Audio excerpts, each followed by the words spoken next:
Depan, depan, depan, depan.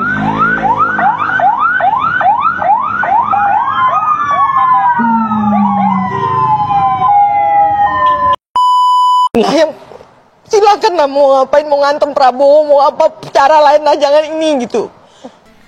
Pak Prabowo maju jadi presiden, partainya sendiri, tidak ada yang mengendalikan. Biayanya, saya yakin dia punya uang. Kepentingan pribadinya nggak ada. Anaknya cuma satu, sudah mandiri itu menjadi desain interiornya BMW. Gak ikut politik, jauh dari politik, ya kan? Kepentingannya apa? Hanya kepentingan ingin mewakafkan diri bagi bangsa. Artinya dalam diri Prabowo hanya ada Prabowo Subianto, nggak ada yang lain. Sisa hidup saya ingin berbuat yang baik, itu saja. Ya, jadi orang mau hina, mau olok-olok, ya monggo silakan. Saya tidak mau jawab, saya tidak mau layani, dan saya tidak mau balas. Nah, istilahnya siapa sih yang suka diolok? Siapa? Tapi sudah ada hal-hal yang penting di dunia ini, di hidup ini. Rakyat kita banyak menderita lebih daripada sekedar saya diolok-olok itu kan nggak sakit.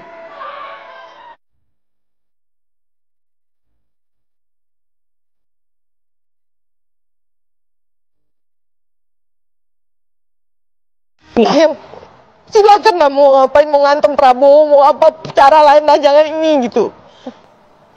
Saya tahu persis bagaimana ibu-ibu yang sedih tidak bisa memenuhi makanan anak-anaknya. Saya membelikan seragam mereka dulu dari uang pribadi Pak Prabowo. Saya memberikan becak listrik untuk mereka karena ada dari yayasannya Pak Prabowo. Saya paham betul.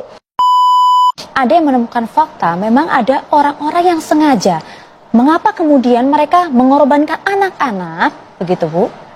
Dalam suatu program yang begitu mulia, tidak hanya mencerdaskan bangsa, membuka lapangan pekerjaan, memberikan kesempatan bagi orang-orang yang tadinya tidak bisa merasakan hal-hal yang hanya bisa dirasakan oleh para konglomerat, begitu misalnya. Ya memangnya di Indonesia itu nantinya yang boleh jadi pinter, jadi hebat tuh nanya orang kaya, ya kan, Mbak? Pak Prabowo kan ingin semua anak Indonesia punya keadilan. Keadilan paling tidak keadilan makan lah.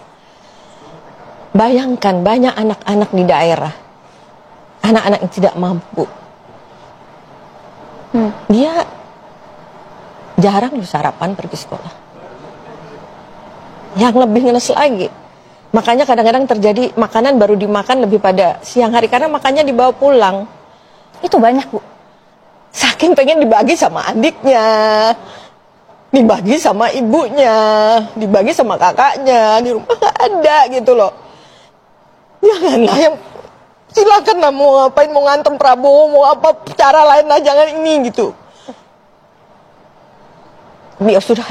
Alasan ini yang kemudian membuat Anda selalu emosional kalau membahas mengenai nasib anak-anak yang kemudian harus jadi korban. Karena saya ini hidup saya, parfum saya ini orang miskin. Sejak tahun 2012 saya mengurus yayasannya Pak Prabowo dan pekerjaan saya keluar masuk dan bergaul dengan orang-orang miskin.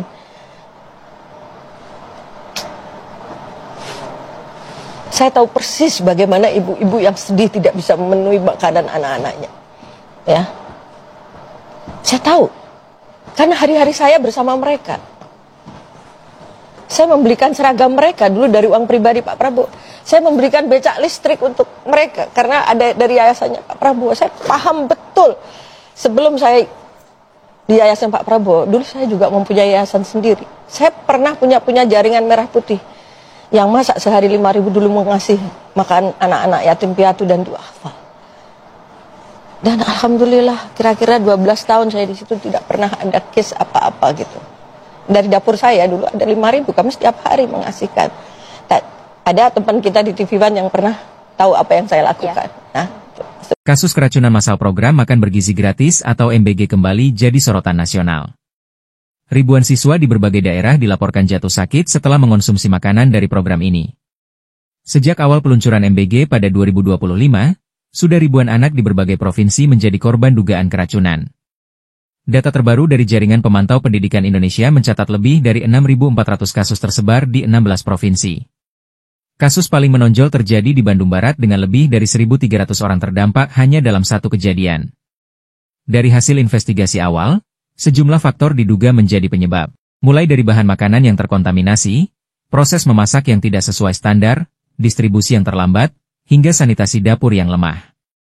Bahkan, di beberapa daerah ditemukan menu yang tidak lazim, seperti ikan hiu, yang memicu perdebatan publik.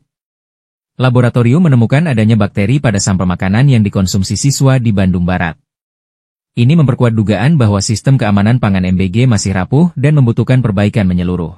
Badan Gizi Nasional merespons cepat dengan mengirim tim investigasi ke daerah, melakukan uji laboratorium, hingga menutup sementara beberapa dapur penyedia MBG. BGN menegaskan bahwa seluruh biaya pengobatan korban ditanggung pemerintah, dan memastikan narasi hoaks soal kematian massal akibat MBG tidak benar. Presiden Prabowo Subianto menyebut kasus keracunan hanya terjadi pada sekitar 0,0017% dari total penerima manfaat. Meski begitu, ia mengakui ada kekurangan yang harus segera diperbaiki. Menteri Sekretaris Negara juga menyampaikan permintaan maaf kepada masyarakat, sekaligus berjanji akan mengevaluasi total sistem penyediaan makanan bergizi gratis. Namun, kritik tajam datang dari akademisi dan organisasi masyarakat sipil. Hentikan program MBG sekarang juga.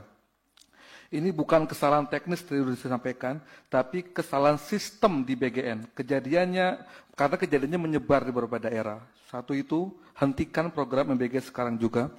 Kedua, lakukan evaluasi total sistem tata kelola MBG yang dikendalikan oleh BGN. Karena BGN ini di bawah Pak Presiden, maka Pak Presiden ini bertanggung jawab untuk melakukan evaluasi secara total sistem dan tata kelola MBG di BGN itu. Guru Besar UGM menyoroti lemahnya regulasi dan pengawasan.